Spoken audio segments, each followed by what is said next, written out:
Hi, my name's Karen. I'm one of the vets at Cats Protection, the UK's leading cat welfare charity, and I'm going to talk to you today about some aspects of cat care.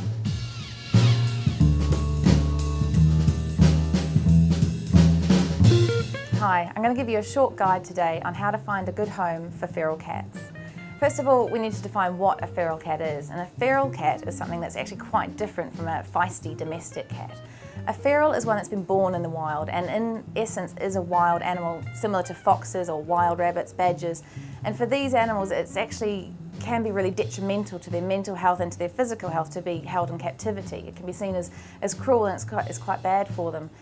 The reason that this is because during their socialisation period, which is between birth and about 12 weeks of age for cats, that's the time when kittens learn what's normal and what's okay and what's to be afraid of in their life. If a cat hasn't had positive interaction with people during that socialisation period up till the 12 weeks of age, then they'll be quite scared of people for the rest of their life. And so it can be really detrimental to them to have interaction with people after that. So what makes a good home for a feral cat? Feral cats can live quite happily out in the wild and in an out-of-doors lifestyle. So the kind of places that suit them are things like farmyards, stable yards, places like that where they can live and hunt and roam at their will. Feral cats do still need a level of care though. They still need a place for shelter, to sleep, and they actually do better if they're fed. A lot of people don't think you need to feed feral cats, especially if you're keeping them in that area for the use of vermin control and things like that. But it's actually been proven that cats will hunt better and do better at controlling vermin and rodents and things like that if they're well fed and healthy. The most important thing you need to remember with feral cats is that they will be happier and healthier if they're neutered. Because of this, Cats Protection and many other welfare organisations and veterinary organisations recommend trap, neuter and return policies where resources allow. This is because if you neuter the cats, then you're going to control the population, and that's obviously the most important thing. You don't want the population to get out of control.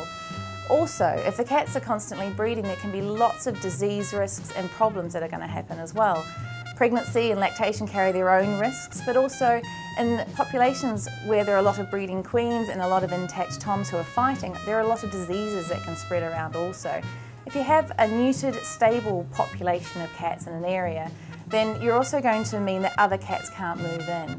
If you remove cats from one area and the resource is still there or the food source is still there, whether it be vermin or whatever, then other cats will move in. So removing cats from an area isn't going to solve your problem. Cats are very territorial, and that's why it's a trap, neuter and return policy that we talk about. The return's really important. Cats need to go back to their home area. So there may be situations where trap, neutering and returning the cat to its area is not possible and the cat may need to be moved. In this situation, it's really important to find a suitable feral place. That means an outdoor place with some shelter where that cat can be. So farmyards, stable yards, garden centres, places like that.